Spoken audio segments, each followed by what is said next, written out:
Enuma Elish, When on High, the Babylonian epic of creation. When on high the heaven had not been named, firm ground below had not been called by name, naught but primordial Apsu, their begetter, and Mumu Tiamat, she who bore them all, their waters commingling as a single body. No reed hut had been matted, no marsh land had appeared, when no gods whatever had been brought into being, uncalled by name, their destinies undetermined. Then it was that the gods were formed within them. Lamu and Lahamu were brought forth, by name they were called. For aeons they grew in age and stature. Anshar and Kishar were formed, surpassing the others. They prolonged the days, added on the years. Anu was their son, of his fathers the rival. Yea, Anshar's firstborn, Anu was his equal. Anu begot in his image Nudimud. This Nudimud was of his fathers the master, of broad wisdom, understanding, mighty in strength, mightier by far than his grandfather Anshar. He had no rival among the gods, his brothers. The divine brothers banded together. They disturbed Tiamat as they surged back and forth. Yea, they troubled the mood of Tiamat by their hilarity in the abode of heaven. Apsu could not lessen their clamor, and Tiamat was speechless at their ways. Their doings were loathsome unto. Missing text. Unsavory were their ways. They were overbearing. Then Apsu, the begetter of the great gods, cried out, addressing Mumu, his vizier. O Mumu, my vizier, who rejoicest my spirit, come hither and let us go to Tiamat. They went and sat down before Tiamat, exchanging counsel about the gods, their firstborn. Apsu, opening his mouth, said unto resplendent Tiamat, their ways are verily loathsome unto me. By day I find no relief, nor repose by night. I will destroy, I will wreck their ways, that quiet may be restored. Let us have rest. As soon as Tiamat heard this, she was wroth, and called out to her husband. She cried out aggrieved, as she raged all alone, injecting woe into her mood. What? Should we destroy what we have built? Their ways are indeed troublesome, but let us attend kindly. Ill-wishing and ungracious was Mumu's advice. Do destroy, my father, the mutinous ways. Then shalt thou have relief by day and rest by night. When Apsu heard this, his face grew radiant, because of the evil he planned against the gods, his sons. As for Mumu, By the neck he embraced him, as that one sat down on his knees to kiss him. Now whatever they plotted between them was repeated unto the gods, their firstborn. When the gods heard this, they were astir, then lapsed into silence and remained speechless, surpassing in wisdom, accomplished, resourceful. Ea, the all-wise, saw through their scheme. A master design against it he devised and set up, made artful his spells against it, surpassing and holy. He recited it and made it subsist in the deep. As he poured sleep upon him, sound asleep he lay, when Apsu he made prone, drenched with sleep. Mumu, the adviser, was impotent to move. He loosened his band, tore off his tiara, removed his halo, and put it on himself. Having fettered Apsu, he slew him. Mumu he bound and left behind lock. Having thus upon Apsu established his dwelling, he laid hold on Mumu, holding him by the nose rope. After he vanquished and trodden down his foes, Ea, his triumph over his enemies secured, in his sacred chamber in profound sleep he rested. He named it Apsu, for shrines he assigned it. In that same place his hut he founded. Ea and Damkina, his wife, dwelled there in splendor.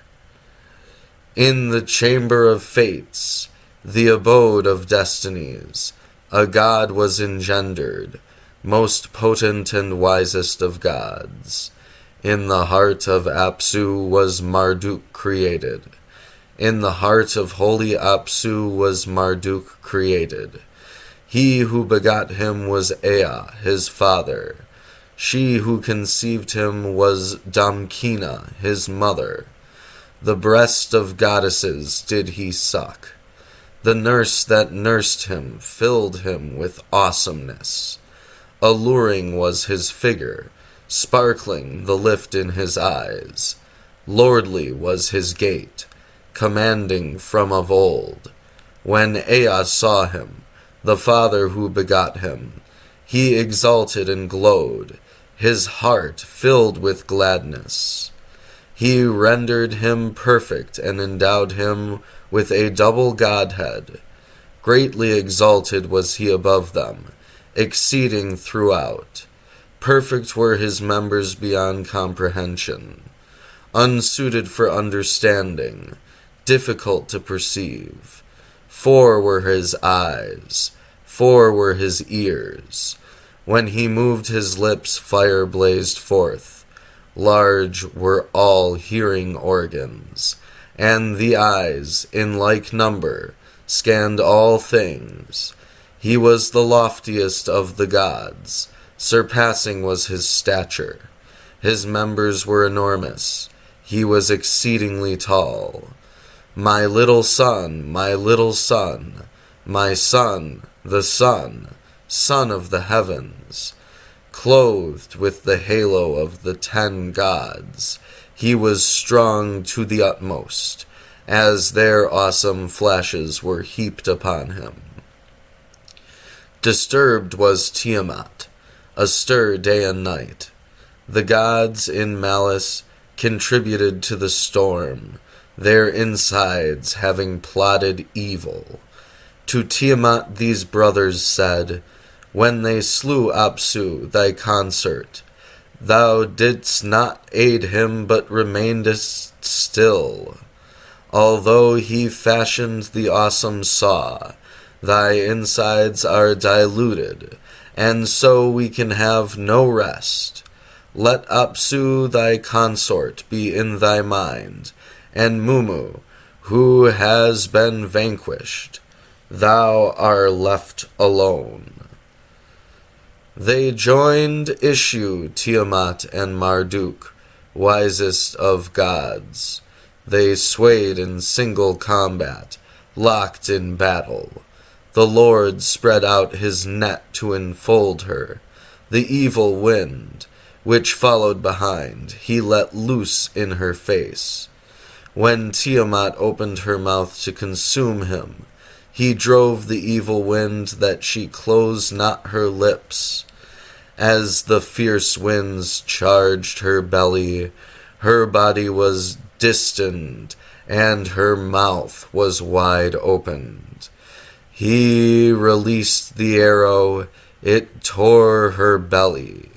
It cut through her insides, splitting the heart. Having thus subdued her, he extinguished her life. He cast down her carcass to stand upon it. The Lord trod on the legs of Tiamat. With his unsparing mace he crushed her skull. When the arteries of her blood he had severed, the north wind bore it to places undisclosed. On seeing this, his fathers were joyful and jubilant. They brought gifts of homage, they to him.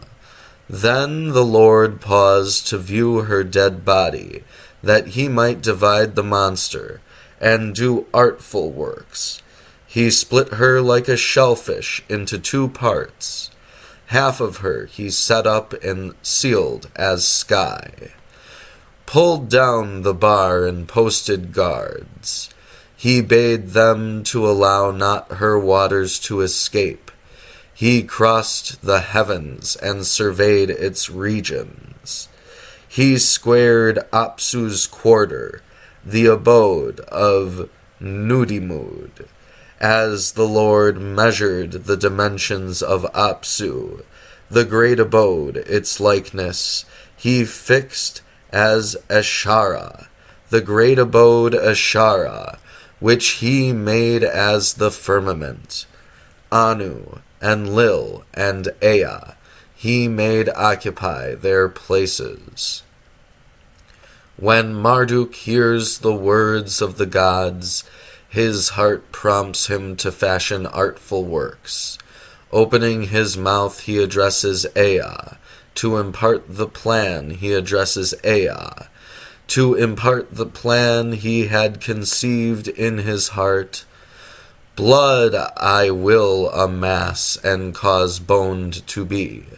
I will establish a savage. Man shall be his name. Verily, savage man I will create. He shall be charged with the service of the gods, that they might be at ease. The ways of the gods I will artfully alter. Though alike revered, into 2 groups they shall be divided. Ea answered him, speaking a word to him, to relate to him a scheme for the relief of the gods. Let but one of their brothers be handed over. He alone shall perish, that mankind may be fashioned. Let the great gods be here in assembly. Let the guilty be handed over, that they may endure.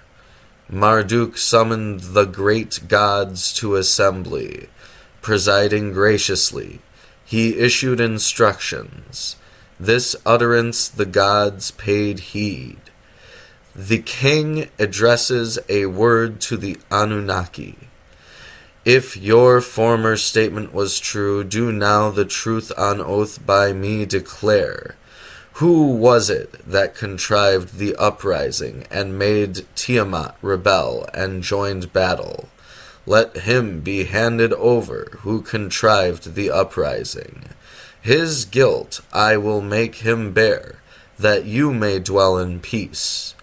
The Igigi, the great gods, replied to him, to Lugal di Merankia, counselor of the gods, their lord. It was Kingu who contrived the uprising, and made Tiamat rebel, and joined battle. They bound him, holding him before Ea.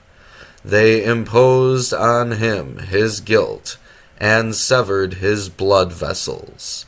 Out of his body they fashioned mankind. He imposed the service, and let free the gods. Thus ends the Enuma Elish, the Sumerian epic of creation.